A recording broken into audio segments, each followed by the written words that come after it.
y aprovecho para los comerciales de mañana. Recuerden que mañana tenemos 2 charlas. La charla de la mañana, que va a venir, va a venir Andrés a hablarnos sobre la construcción de telescopios en el Valle del Cauca. Quiero invitarlos muy particularmente. Aquí veo a varios ingenieros muy conocidos y me parece que es una experiencia muy buena, Juan Manuel, porque no solamente va a hablar de técnicas, sino de construcción de empresa. O sea, realmente es la única empresa en el Valle del Cauca que, que está construyendo telescopios, está dictando cursos para construir telescopios y es una experiencia en la que Andrés ha estado. Por allá hay un micrófono abierto, el de Andrés Castillo. Por allá hay, digamos, Andrés ha hecho historia porque ha construido todos esos instrumentos para la técnica, por ejemplo, de construcción de espejos y todo ese cuento. Y por la tarde está la profesora Luz Marina, que nos va digamos, nos va a compartir la historia de las expediciones con las que pretendieron demostrar que las afirmaciones de Newton sobre la Tierra curva, sobre la Tierra, bueno, no hablemos de esférica, sobre la Tierra curva, eran ciertas. Eso fue ya hace rato y ahora están organizando excursiones para demostrar que es plana. Juan Manuel, muchas gracias. Te dejo con este auditorio muy selecto. Muchas gracias, profesor Soto, por la introducción y por la invitación a la jornada de astronomía, pues que he tenido la fortuna ya de estar en 2 ediciones, si no estoy mal, de las jornadas, y me parece pues un espacio muy interesante, extracurricular, que pues, a los amantes de todo este tipo de noticias, de la ciencia, la física, que nos rige pues para poder entender un poco estos temas, y por ende pues yo soy muy amante y curioso, ¿no? Y conocedor de lo que de pronto he leído, porque pues obviamente este mundo es muy gigante y pues a la vez que uno va leyendo, va indagando, va haciendo, pues uno se apasiona mucho más. Eh, por eso la conferencia que le propuse al profesor Soto en esta jornada de astronomía tenía que ver mucho con lo que se estaba escuchando hoy en día con el tema de las cápsulas de SpaceX, ¿sí? Sabemos que es una empresa privada y que lo que hace es envíos tanto de tripulantes como de prácticamente de carga útil hacia la Estación Espacial Internacional, pues se volvió ya una realidad después de muchas pruebas que obviamente tuvieron que haber pasado, pero que hoy quiero tocar un tema que muchas veces a nosotros como personas o amantes de la tecnología nos preguntamos, ¿será que esa tecnología que ellos usan, será que es propia de ellos? ¿Será que es muy especial de ellos, que nadie más la puede utilizar? Pues cuando yo estuve en ese proceso de indagación, de investigación, de lectura, de indagar un poco, pues nos dimos cuenta que verdaderamente no estamos lejos de las tecnologías que usan. O sea, no veamos a la NASA y no veamos a SpaceX muchas veces como que solamente ellos son los que tienen derecho a utilizar ciertas tecnologías, y se van a dar cuenta con la conferencia de hoy que hay muchas de las cosas que ellos utilizan que en las universidades normalmente pues se enseñan, ¿sí? Lo que pasa es que el campo de aplicabilidad es un poco más riguroso, un poco más robusto, ¿sí? Pero los conceptos que ustedes están adquiriendo, o muchos de ustedes ya han adquirido en la universidad, se van a dar cuenta que se usan para ver la tecnología que hay detrás, por ejemplo, de estas cápsulas llamadas los Crew Dragon.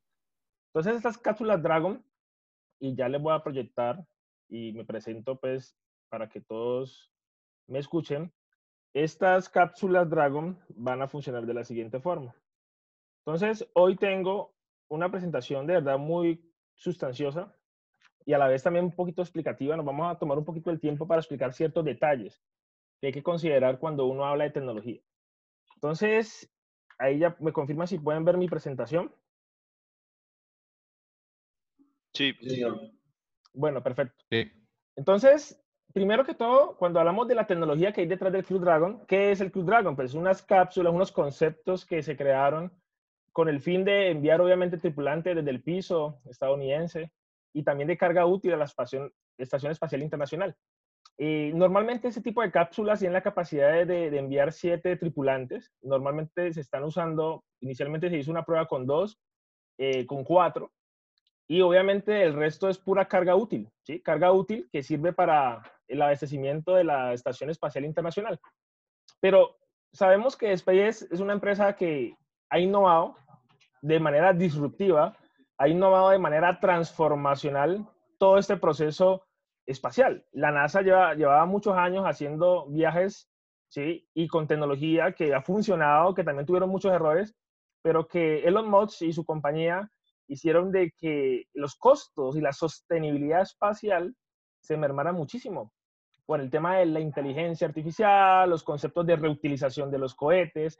Sabemos que tiene sus cohetes insignias como el Falcon 9, el Heavy, tenemos el famoso Starship que estábamos hablando inicialmente, de sus pruebas que están haciendo para poder conquistar Marte, de sus satélites Starlink, ¿sí? Que constantemente envían y envían satélites para el tema de la cobertura de Internet. Entonces, lo interesante es que en todos sus modelos de negocio, ya sea para Internet, para el tema de envío de carga, para el tripulantes, todos convergen con la misma tecnología. Lo que yo pude investigar y se van a dar cuenta es que todos utilizan como la misma distribución tecnológica, la misma estructura y arquitectura que hace de que ese sea el éxito del control.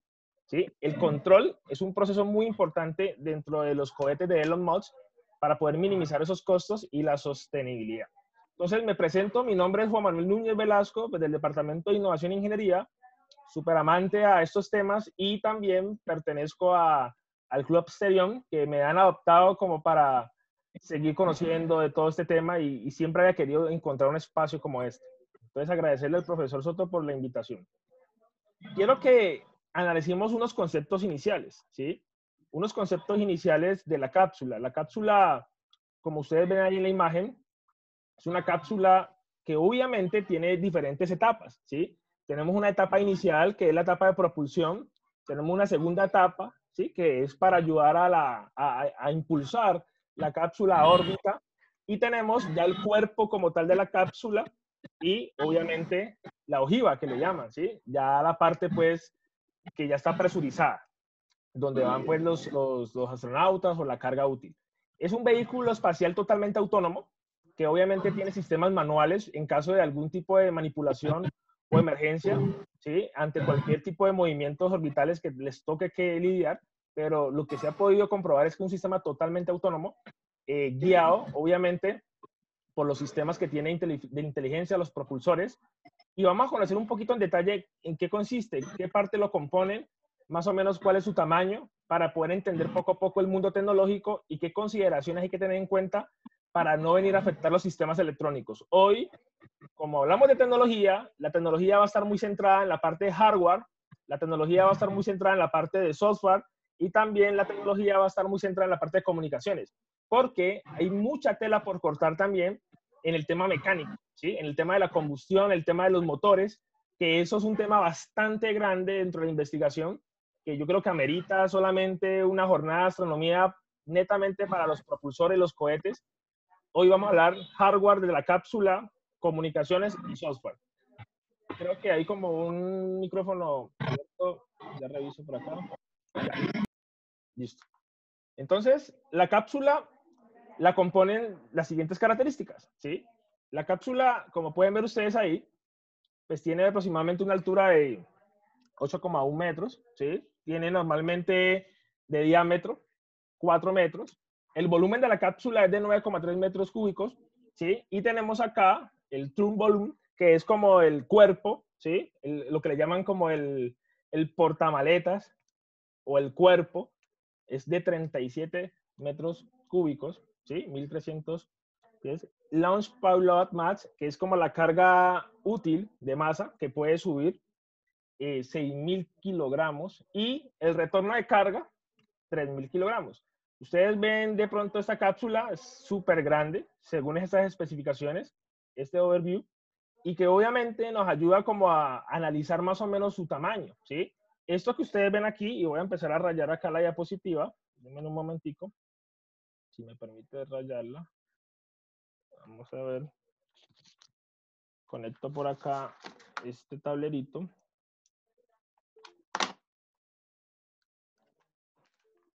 Entonces, por ejemplo, acá, vamos a ver si me agarra aquí la tabletica. Ahí me alcanzan a escuchar, ¿cierto? Sí. Bueno, entonces les voy a mostrar algo aquí bien interesante con la pluma. Esto es lo que le llaman pues la parte de la cápsula. Vamos a ver si se me logra mover. No sé por qué no se quiere mover. Bueno, hagámoslo con el mouse. Esta es la parte de el portaequipaje que le llaman, o el cuerpo, la cápsula, ¿sí? Esta parte está presurizada. Aquí no hay mucha presurización. O sea, ahí todavía está a presión real. Y aquí van a haber muchos paneles solares que ahorita yo les voy a mostrar que permiten mantener la energía de la cápsula. Si queremos ver un poquito más de especificaciones técnicas de la parte del portaequipaje o el trunk, ¿sí? Normalmente es algo como ustedes ven ahí. Tiene pues acá un sistema de paneles solares que lo cubre para el tema del sistema eléctrico de la cápsula, manejar la energía, mientras el ascenso va cargando, y también cuando hace el famoso el Docker, o con lo que le llaman el emparejamiento con la Estación Espacial Internacional, ¿sí? El acople, también sirve para mantener los sistemas eléctricos a tope. Normalmente esos sistemas de paneles solares están hechos de un sistema policristalino, tiene muy buena generación de energía y son paneles también que tienen una flexibilidad interesante. También sirve para, obviamente, el tema de cargo, ¿sí? Alguna parte de carga a la estación espacial. Y es muy interesante porque, pues, es como decir el soporte, ¿no? De la cápsula al momento, pues, de que él está ascendiendo en su proceso, pues, de acople a la Estación Espacial Internacional. El volumen, como le decía, es de 37 metros cúbicos. Aquí hay algo más de la cápsula. La cápsula consta de 16 motores Draco, propulsores Draco. Es una tecnología muy propia de SpaceX. Los Draco tienen la particularidad de que tienen un muy buen dinamismo, tienen un buen ahorro de combustible, y también son motores propulsores que lo que permite en algún momento es lidiar con el posicionamiento global o GPS de la cápsula para poder hacer el modo automático de la misma. Esto Draco, pues, es algo que tiene una fuerza de empuje al vacío de 400 newtons, ¿sí? 90 libras, y pues tiene 16, ¿sí? Son bastante interesantes esos propulsores, tanto para el momento, pues, del descenso. La cápsula está presurizada, porque aquí donde van a estar, obviamente, los astronautas. Y también en la ojiva, en la parte de la ojiva, está todo el sistema electrónico de expulsión de los paracaídas, al momento, pues, del descenso como tal de la cápsula.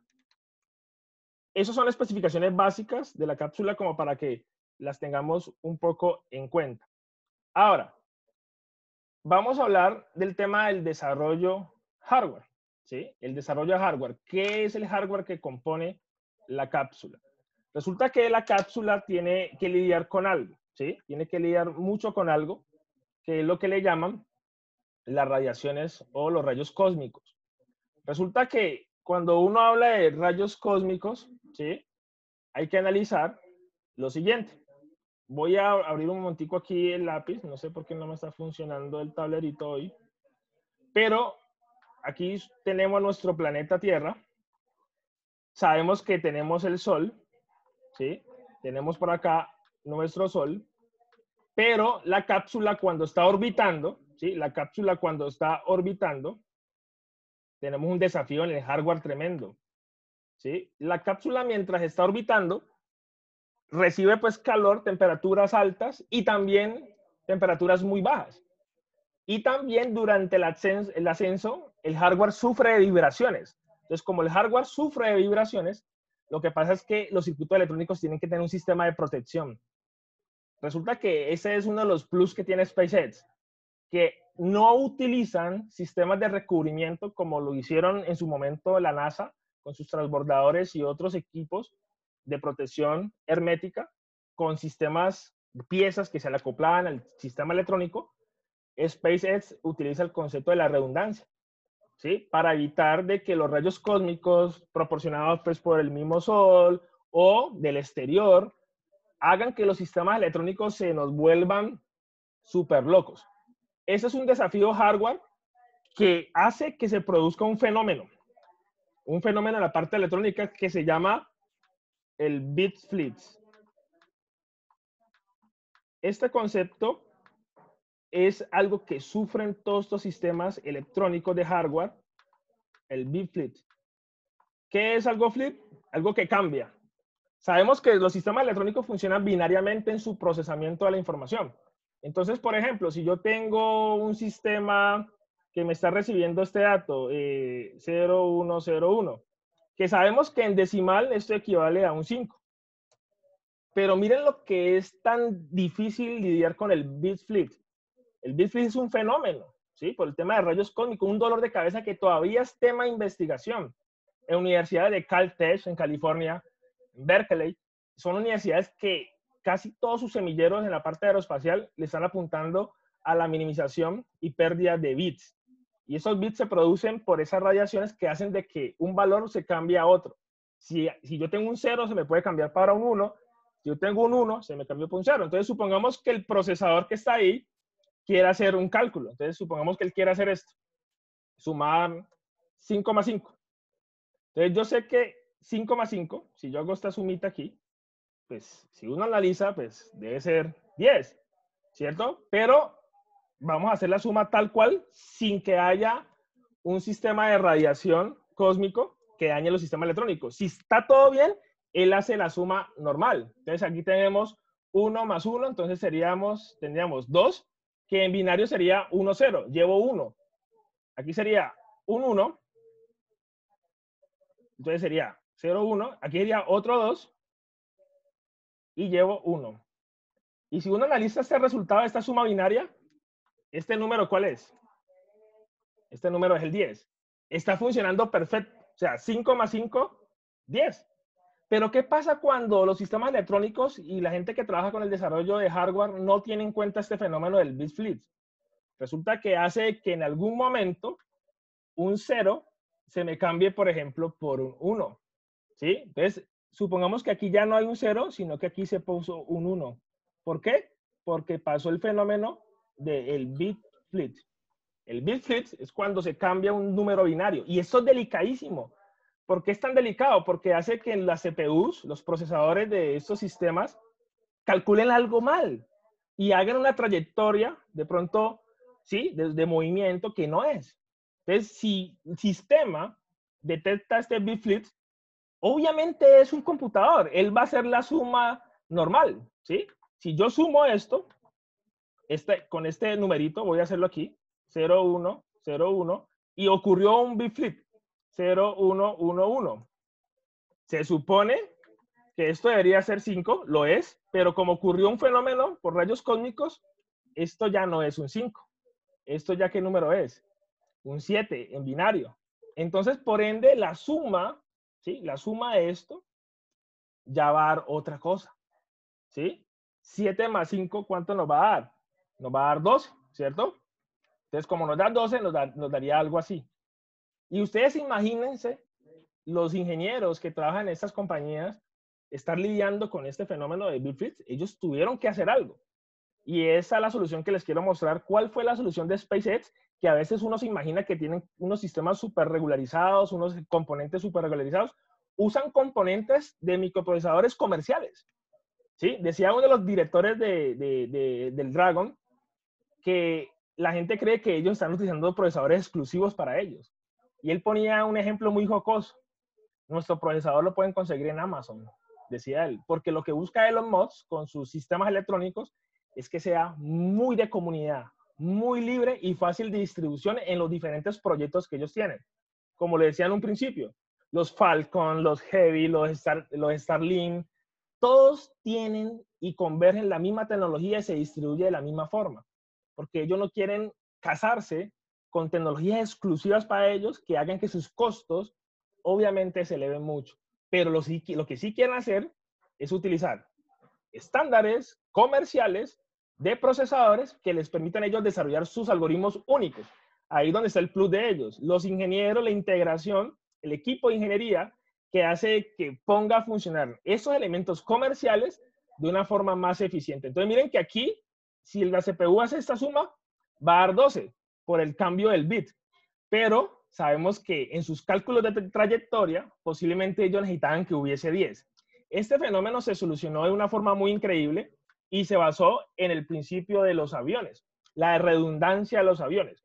Resulta que SpaceX es una compañía que va muy de la mano y tiene muy buenas relaciones con la empresa Boeing de aviones, ¿sí? Ellos también están haciendo algunos vehículos espaciales bien interesantes y ellos aprendieron mucho de estos sistemas redundantes. Por eso, SpaceX, en la parte de procesamiento, en la parte de hardware, han creado un sistema redundante de 3 procesadores. Voy a borrar aquí todo para que se vea mejor.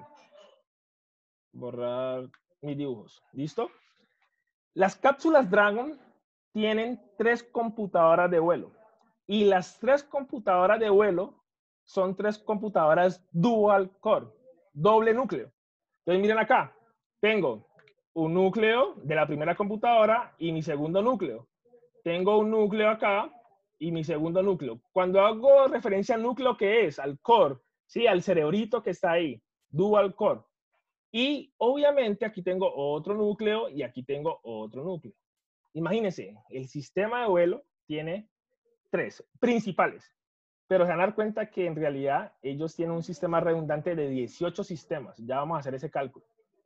Entonces, ¿qué hicieron los ingenieros de SpaceX para crear la redundancia? Ellos no hacen lo que uno hace con un computador comercial, de que los núcleos, usted ni sabe cómo utilizar un núcleo y cómo utilizar otro, o sea, no los independiza. Entonces lo que hicieron estos ingenieros fue instalar un sistema operativo para cada núcleo, independiente, pero en el mismo chip. Uno independiente, o sea, aquí un sistema operativo, ¿sí? Independiente para cada uno de los núcleos. Es decir, que ¿cuántos sistemas operativos hay? Hay 6 sistemas operativos, pero solamente hay 3 procesadores. Pero lo interesante del asunto es que aquí está la innovación de ellos, de su sistema redundante.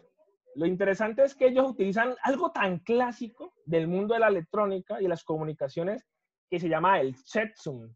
El checksum es una suma de errores, ¿sí? Lo que le llaman bit de paridad.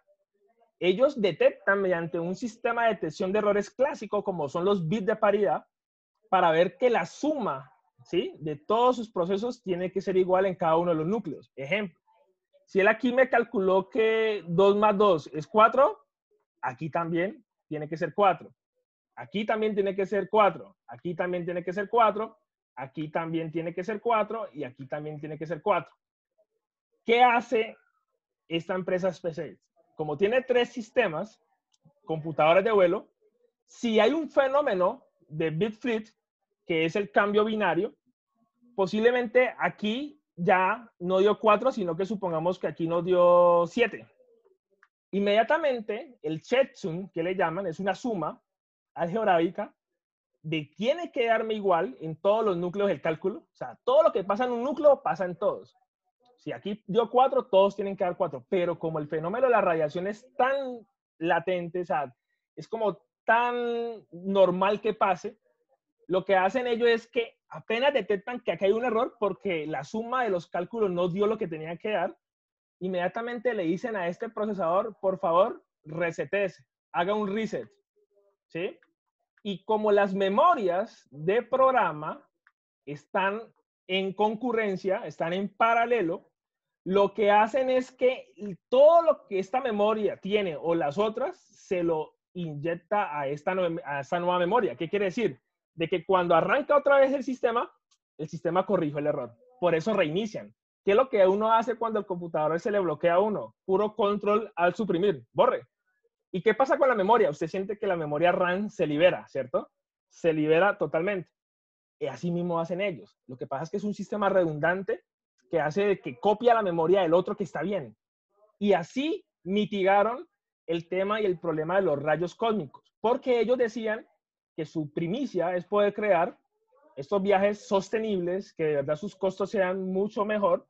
Entonces lo que hicieron fue involucrar el concepto de la redundancia. Los aviones tienen redundancia, ¿sí? Eso fue una de las conferencias que hacía el director de SpaceX, del CTO, que ellos miraron algo que ya existía, la redundancia de los aviones, súper seguro. Pero como aquí hay otros factores también, las vibraciones, entonces el grupo de ingeniería de Elon Musk dijo lo siguiente: tengamos 3 computadoras de vuelo, pero en realidad dejemos estas como principales. Pero hagamos un total de 18 sistemas redundantes, dijo Elon Musk. ¿Para qué? Para que verdaderamente estos 18 multiplicados por prácticamente 3 sistemas de estos, porque son 3 sistemas principales, nos dé un total de 54. Imagínense esto. O sea, 54 prácticamente procesadores. Es una cosa tremenda. Dicen que los Falcon tienen muchísimo más, tanto para el ascenso como para el descenso. Y estos sistemas son en anillo, son cíclicos en anillo en paralelo, que hacen de que este error del bit flip, haga que se minimice, porque ellos se rehúsan a utilizar piezas, recubrimientos especiales para su electrónica. No lo quieren hacer.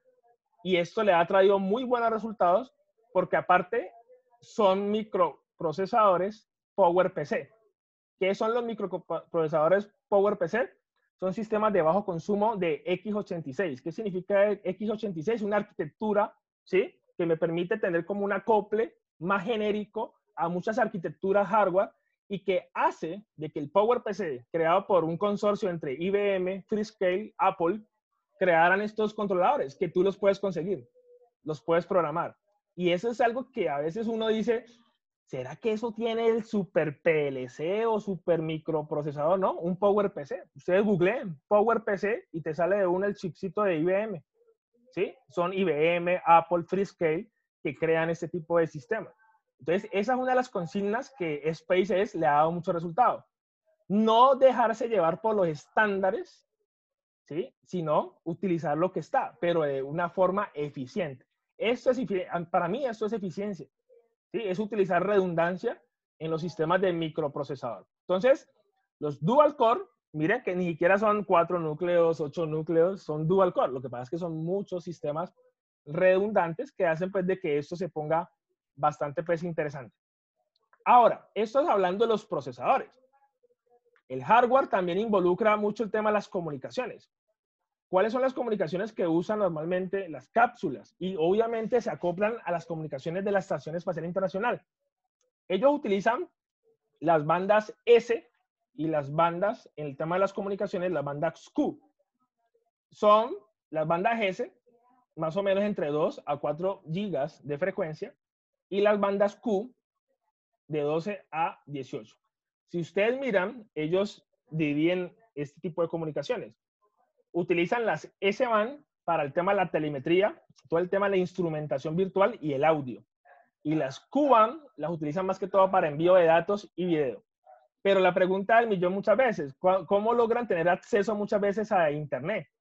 Ellos también se utilizan dentro de la Q-Band protocolos TCP/IP para manejar encriptamientos o capas de transporte basados en una tecnología muy clásica como la IP. Lo que pasa es que lo hacen a través de estas bandas que son muy reservadas para comunicaciones satelitales, ¿no? Entonces, las comunicaciones son muy interesantes dentro de la base, dentro del centro de emisiones hacia la cápsula, pero la cápsula también tiene su propio sistema de comunicaciones. La cápsula tiene algo que se llama las microredes de sensores.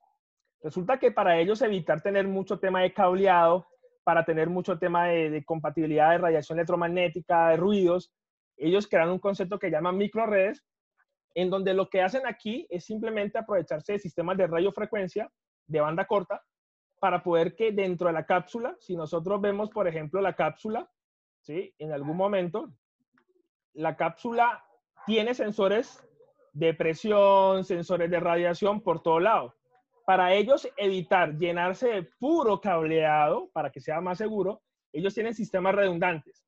Un sistema de cableado para su conexión de instrumentación y tienen algo que se llama las WSN, que es algo que uno en algún momento escuchó, las Wireless Sensor Network, que son antenitas chiquiticas, microredes que hacen que se forme una red dentro de la cápsula para evitar y minimizar el tema de los ruidos. Y eso es algo muy interesante, ¿sí? Esto lo hacen con pura radiofrecuencia de banda corta para monitorear el estado de la cápsula en cuanto a presiones, temperaturas, todo lo que son instrumentación básica de la cápsula pero lo hacen a través de microredes. A pesar de que los sensores también envían por la banda Q, por la banda S, datos a la estación base, ¿sí?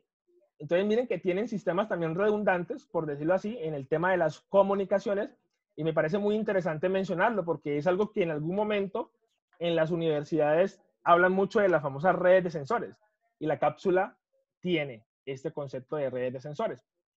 Algo más que quiero decir sobre esto es en la parte de los lenguajes de programación, ¿sí? Porque es que a veces uno cree que esto pues tiene sus propios lenguajes y que no se basan en algo que ya existe. Recuerden, una de las primicias de SpaceX es seguir como tal el común denominador. Es algo que a mí me impresionó mucho. Que tienen sus algoritmos exclusivos, que tienen su gente que le hace sus propios sistemas, claro que sí, pero es que utilizan cosas del común. Y eso es algo que me impresionó porque es algo que le permite a uno ver que uno puede, con lo que uno sabe, hacer cosas bien interesantes. Cuando uno habla de la parte de hardware, uno queda muy aterrado a esa parte, pero también la parte de programación, porque no es nada del otro mundo tampoco lo que ellos utilizan, ¿sí? Lo que pasa es que yo digo una cosa, lo hacen muy eficiente y lo hacen con la mejor gente que hay en el mercado para eso. Miren que uno de los grandes cambios que ha tenido estas misiones espaciales últimamente, y yo creo que todo el mundo, o nos hemos quedado aterrados todos, empezando por los trajes, que les cuento aquí, y yo creo que puede ser tema para otra jornada de astronomía, profesor Soto. Yo me quedé aterrado cuando investigué un poquito sobre los trajes, la tecnología wearable que tienen los trajes, tecnología wearable que te permite estar monitoreando constantemente signos vitales. Uno los ve súper bacanos estéticamente, pero la tecnología que tienen los trajes es una cosa tremenda. Yo pienso que ese tema da para una conferencia de esos trajes que fue como esa transformación, y hay muchos memes e imágenes en internet del antes y el después en cuanto a los trajes.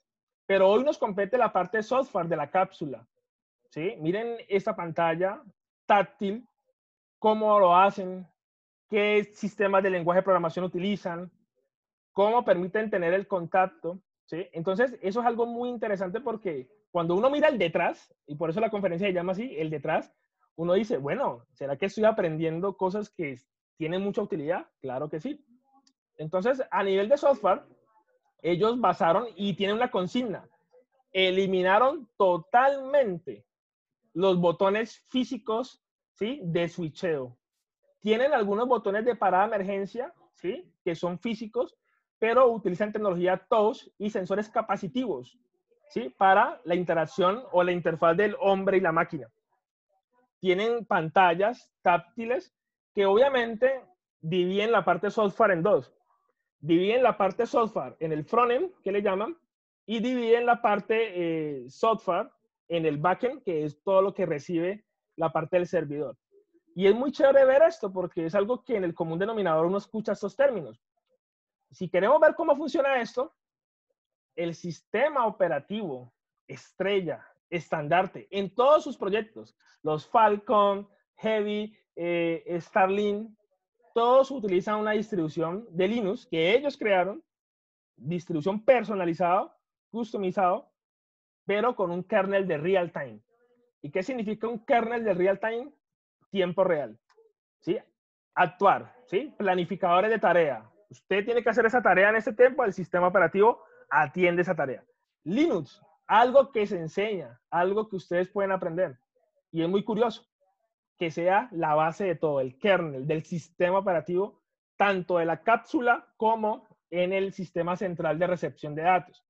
Y es un sistema basado muy propio de ellos. Recuerden que las distribuciones de Linux, yo puedo crear mi propia distribución de Linux. Pues obviamente SpaceX, empresas como NASA, también tienen sus propias distribuciones, pero son basados en ese GNU, ¿sí? En ese kernel, en ese core de Linux, pero es personalizado en real time. Eso es algo que sí hay que decirlo, porque la palabra real time siempre lo asociamos a la velocidad de todo, pero algo que estuve leyendo es que el real time depende del proceso que estés haciendo. En las misiones espaciales, el real time no es sinónimo solamente de velocidad. En los sistemas espaciales, el real time depende de lo que se haga. Si yo necesito que demore 10 segundos, para ese sistema es real time. Si yo necesito que se demore un minuto en hacer esa acción, para ese sistema es real time. Es tanto así que cuando se desprende la primera tapa, que es el propulsor, ustedes han visto los videos, que él llega y regresa a tierra, eso ya hay un tiempo estipulado de real time para eso. Pero miren que la palabra real time muchas veces la asociamos solamente a velocidad, ¿no? Real time es cumplir con un plazo dependiendo de la tarea que se esté haciendo. Pero eso sí, cuando se cumpla el plazo, la ejecución debe ser inmediata. Entonces, el Linux se considera un sistema operativo bien interesante para este proceso y se van a dar cuenta que los sistemas de vuelo, los que controlan el algoritmo base, ¿sí? El algoritmo base de todas las decisiones, las comparaciones, los ciclos, los loops, todo lo que encierra un algoritmo está hecho en C++, ¿sí? En programación orientada a objetos. Y tienen sistemas redundantes, ya no basados en orientado a objetos, sino que tienen sistemas redundantes en Python para trabajar con scripts que se van ejecutando como apoyo a el algoritmo principal que está basado en C++. C++ es algo que en las universidades o usted puede aprender también. Y es algo curioso, o sea, no es algo que solamente SpaceX o la NASA utilizan, ¿no? Está ahí para aprender, para mirar cómo lo utilizan. Y el Python lo utilizan, ¿y quién va a creer? Lo utilizan el lenguaje Python para el tema de los testing que hacen en cada uno de los bloques de programación, scripts que sirven para detección de errores y también para el tema de la analítica de la información, la analítica de los datos. Ellos constantemente están monitoreando en tiempo real todas sus variables, sus sensores, pero tienen que hacer una analítica. Dentro de, como dice el dicho, ¿no? En Houston está alguien que recibe esa analítica de datos y empieza a sacar estimaciones, predicciones, con lo que llaman el Big Data, ¿sí? Ellos se apoyan mucho en scripts basados en Python y miren que son lenguajes que usted de pronto en algún momento lo ha escuchado y que obviamente empresas como SpaceX lo usan, pero como digo, lo usan de una forma eficiente y acoplado al contexto de ellos, ¿no? Entonces, esto en cuanto al sistema de vuelo. ¿Y quién va a creer? O sea, yo cuando me di cuenta de esto, yo decía, Dios mío, yo sé manejar LabVIEW y vea, el LabVIEW es un programa industrial, ¿sí? De la National Instruments. LabVIEW es un programa de instrumentación virtual. Este es el programa que utilizan para todo el control de tierra, ¿sí? Para poder monitorear todas las variables en tiempo real. LabVIEW lo enseñan en la universidad en semestres superiores. LabVIEW es un software de National que te permite registrar, ¿sí? Dependiendo de la programación que tú hagas, todos esos datos de la cápsula en ese tiempo real estimado, ¿no? LabVIEW es un software que es basado en dos tipos de programaciones, una programación visual y una programación por bloques. Aquí les trajo un ejemplito básico, ¿sí? De una de las programaciones con tarjetas de adquisiciones de datos que ellos tienen para revisión de telemetría. Es una programación basada en bloquecitos, ¿sí? Como una especie de circuitos, hacen filtros de señales, todo, y te muestra el dato que tú quieras, ¿sí? Entonces, el centro de control es algo muy chévere porque es un software muy famoso y viejo, pero miren, lo utiliza SpaceX en las misiones del Crew Dragon. Y ya para hablar un poquito del frontend, la parte visual, ellos utilizan, no es lo mismo, ¿sí? El famoso Chromium. El Chromium es una especie de distribución del Google Chrome, pero es la base, o sea, es el motor.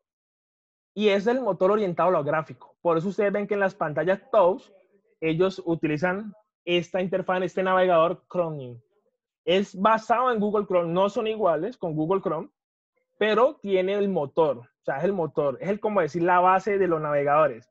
Y como es la base de los navegadores, tiene compatibilidad para hacer interfaces gráficas con HTML, CSS y JavaScript.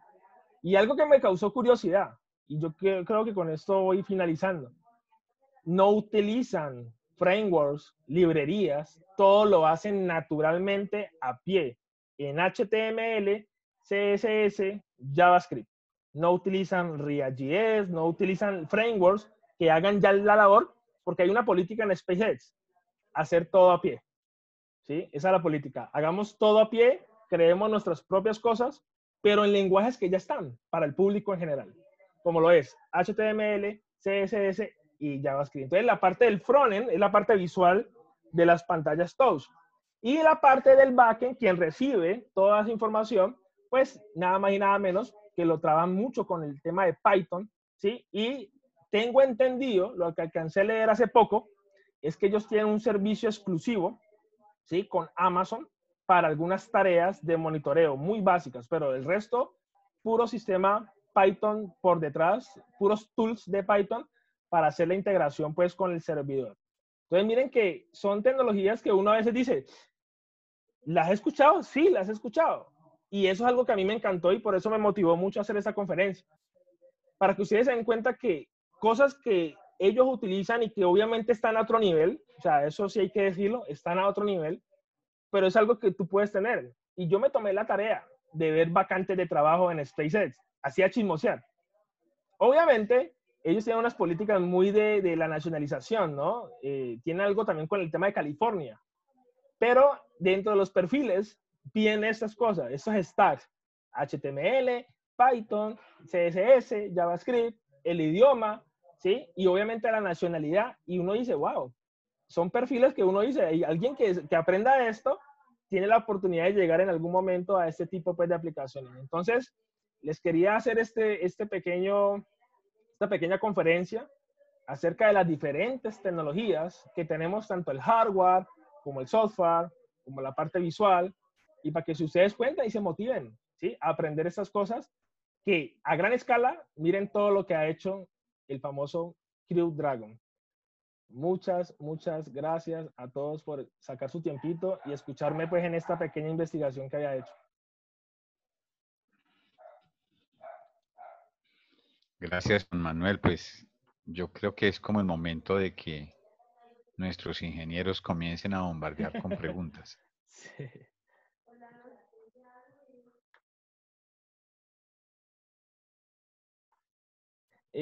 Muy interesante el funcionamiento de los procesadores y sus cores, donde entre todos varían. Bueno, un saludo para Jack, que es un gran ingeniero también formado en la universidad. Asimismo funciona el blockchain, se replica toda la información en todo lo... Uy, interesante. No lo había visto así, Jack. Muy buen aporte. Y no sabía que hacía esa réplica de los B-Flits. Muy chévere.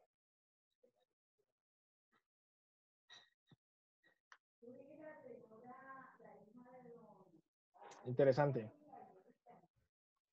Obviamente hay una tecnología en la parte mecánica muy fuerte también, ¿no? Sí, que de pronto eso amerita, y yo creo que son dos conferencias más adelante, empaparnos mucho. De esa información hay cosas que son muy, muy confidenciales que ellos no liberan, ¿sí? Yo estoy investigando en foros y me gusta leer mucho sobre eso, pero hay cosas que obviamente sus algoritmos principales, sus core, obviamente no salen así como tan a la luz. De pronto en unos años más adelante, cuando ya se haya pensionado la cápsula, posiblemente liberen todo el tema de los códigos, ¿no?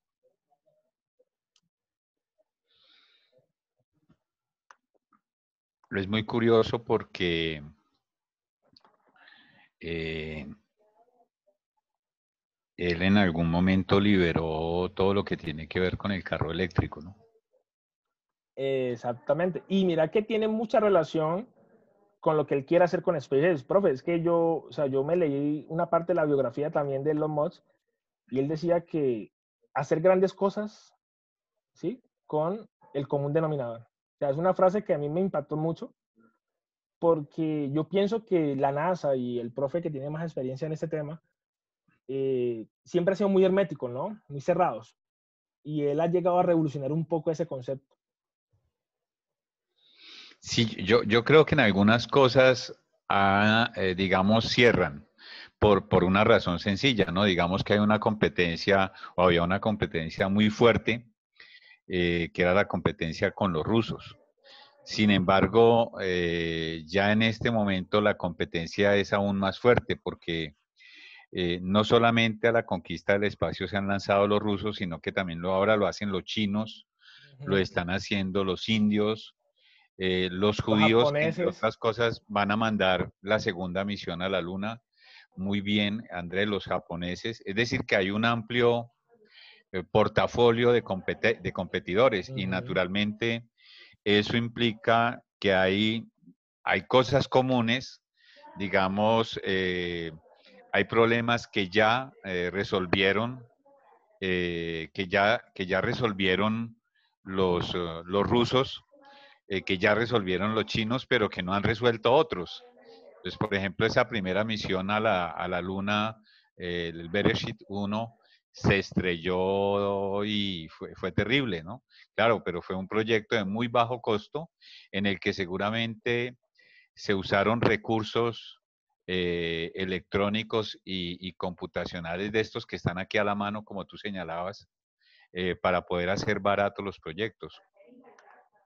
Pero creo que en general la competencia está dura, sobre todo cuando lo que está enfrente es, digamos, dos posibilidades fuertes, creo yo. Una que es el turismo espacial y la otra que es la minería. Entonces, hay minería espacial. Entonces, realmente yo creo que la situación es una situación de competencia muy dura en la que naturalmente eh, en algunas situaciones se libera información. Por ejemplo, la NASA liberó toda esa información que tiene que ver con los códigos de los rovers Sí, sí. que están andando en Marte. Ajá. ¿No es cierto? Y claro, porque necesitan también optimizar cosas a partir de proyectos abiertos. Eso es verdad, Pero profe. pues Y lo del me Apolo, ¿no? sorprendió mucho la información. Y los proyectos Apolo liberaron también el código fuente de la misión. Y miren cómo es el cambio, ¿no? Usaban mucho lenguaje ensamblador, lenguaje máquina, o sea, unos duros, unos duros. Hoy en día ya la interfaz es un poco más amigable y obviamente la comunidad es más grande de desarrollo, pero muy interesante, profe. Por, Sí, por yo acá, creo que para esa época, de todas formas, Juan Manuel, yo creo que no había tanto, primero la electrónica estaba más atrás y los sistemas también. Hoy en día hay avances muy serios en programación, en lenguajes y hay, digamos, herramientas que permiten y que además se exigen para hacer cálculos mucho más rápidos, ¿no? claro, cálculos mucho más rápidos y como pregunta por acá Daniel, que si cada uno de los procesadores PowerPC usan sistemas Linux, sí, precisamente cada uno tiene una distribución de Linux, ¿sí? Y eso hace que el sistema, pues obviamente en seguridad, sea muy bueno y en consumo, ¿no? Pues muy interesante el asunto. Me he desayunado con una información muy No, interesante. no, y qué pena, profe, si de pronto fui un poco técnico, pero a veces no traté de entrar en detalles, sino mencionar ciertas cosas, fenómenos. Por ejemplo, lo del Bitflix es algo que pasa mucho y me dejó aterrado porque no está resuelto, profe. O sea, ni siquiera todavía está resuelto en temas satelitales, no está resuelto ese fenómeno. SpaceX lo hace así, pero siguen en investigación. O sea, invierten mucho en investigación para este fenómeno, pues, de rayos cósmicos, ¿no? Sí, yo creo que de todas formas era inevitable que tocaras la cosa desde el punto de vista técnico por el propio nombre de la charla. Sí, sí, sí, sí. Lo que me parece interesante es que, o sea, esto me parece como un pretexto interesante, como para que organizáramos más adelante un- unas sesiones o unas charlas específicamente con ingenieros electrónicos y mecatrónicos.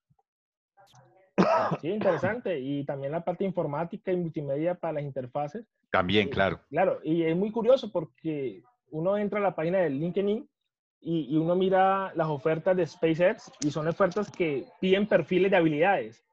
O sea, Ajá. te piden esas habilidades, más no de pronto de qué universidad eres, sino tú sabes hacer esto, tú sabes manejar JavaScript, tú sabes manejar Python, tú sabes manejar analítica de datos. Y me llamó mucho la atención la forma en que está revolucionando el mercado también de la oferta y la demanda que hay, que hace que ya la habilidad sea lo más importante, profe. Sí, ese es un asunto que es lo que hemos venido conociendo últimamente como el modelo de Google, la universidad de Google. O sea, ya no vale la pena, digamos, gastarse, como dicen ellos, 5 o 6 años en un programa universitario, sino que realmente se pueden tomar cursos a la carta que pueden generar ciertas Complementarlo, sí. habilidades y finalmente eres un profesional que digamos, tiene una cantidad de habilidades que muy probablemente un ingeniero no las reúna en un solo paquete. Entonces, eso es interesante y eso naturalmente va a cambiar la idea de carreras universitarias, ¿no? En las universidades del mundo. Así es, profe. No sé si hay alguna pregunta, qué les pareció, si les gustó, no les gustó. Sigan investigando mucho. Eso es lo importante.